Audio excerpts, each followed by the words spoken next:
Hello and welcome to another Demon 212 Wii Ware review. Today I'm going to be taking a look at Arkanoid Plus, which if you've never played it before, it's basically a bat and ball game.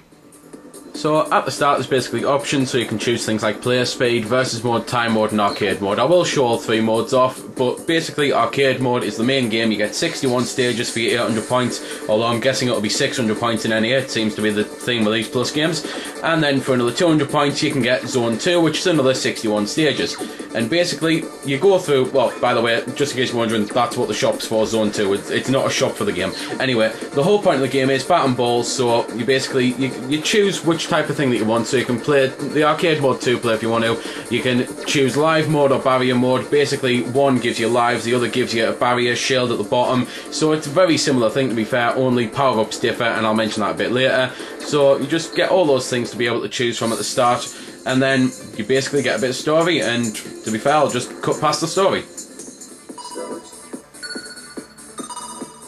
So anyway, you skip past the story, and then it's a bat and ball game, as I say. So you can get power-ups and things like that, and power-downs like what I've just got there, so now I'm tiny.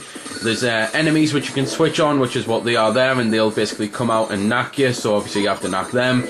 And it's just basically your standard bat and ball game, really. Only, as I say, it's got enemies and stuff, and after you beat a level, you actually get to choose which path that you want to go on, because that's how you get as many levels and not as many levels, because you don't actually play through all 61 in one go. You just choose like from the branched paths and that, and then you also get different bosses because of that as well.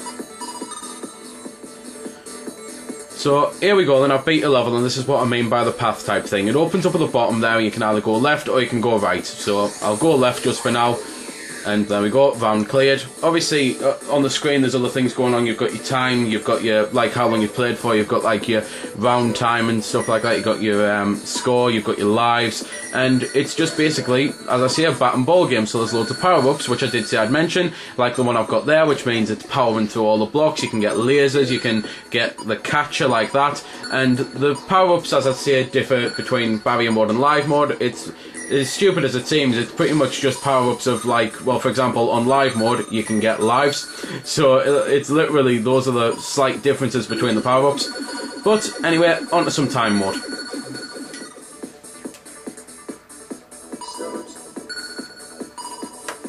Well, this is time mode. Basically, obviously you have to beat it in a certain time. You've got your timer there in the top left corner, and you can also play this one in 2-player, so I'm the red one, so I'm just going to move out the way and let Panda do some work, because, well, he's a bit lazy in this review, to be fair.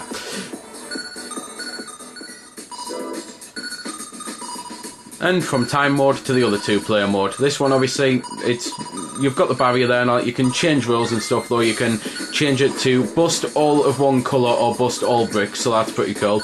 And as well as getting power-ups, you can get screw-overs, so you can send bricks over to your opponent's side and that. And you can play like versus a computer if you want to, if you've got no one to play with and you just want to play for the hell of it or practice your skills. But that's basically the 2-player mode anyway. It's to be fair, a very fun little thing, because I like playing bat and ball games, and so does my brother, so it's the type of thing that will get a lot of play out of this one, and it's been done a hell of a lot better than the Block Breaker Deluxe did.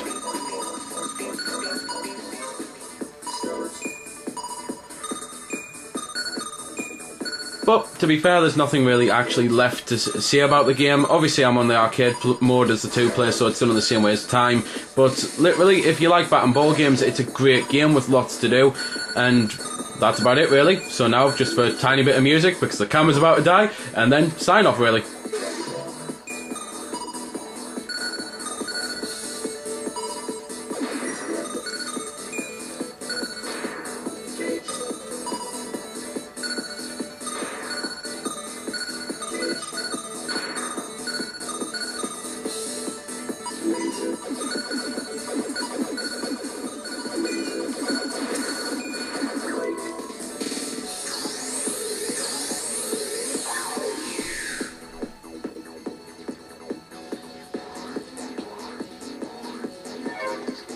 Well, that was some music, and to be fair, there is one thing I'll say before I go, just before anyone asks. Yes, I think Shatter's better, but I do still love this. So there we go then, that's been the review. I hope you've enjoyed it, or at least found it helpful. You might have noticed I didn't score the game. Well, that's because it's a matter of personal opinion, and yours may very well differ from my own. I'm just here to show you a bit about the game, If you like it or not, well, that's up to you. If you don't like it, or you do like it, feel free to comment. Also, if I haven't answered any of your questions that you may have had, I might have forgot something, or it might just be something obscure. Again, feel free to comment, ask, always willing to help out. Otherwise, if you don't like commenting on YouTube, head over to www.vc-forums.com, where you can chat with me and a bunch of other lads who love the VC, the Wii Ware, and hell, even a lot of other systems. We cater to pretty much everything. You can just go there, have a chat about a game, ask about some games, etc. So until next time, this has been Demon212, signing off.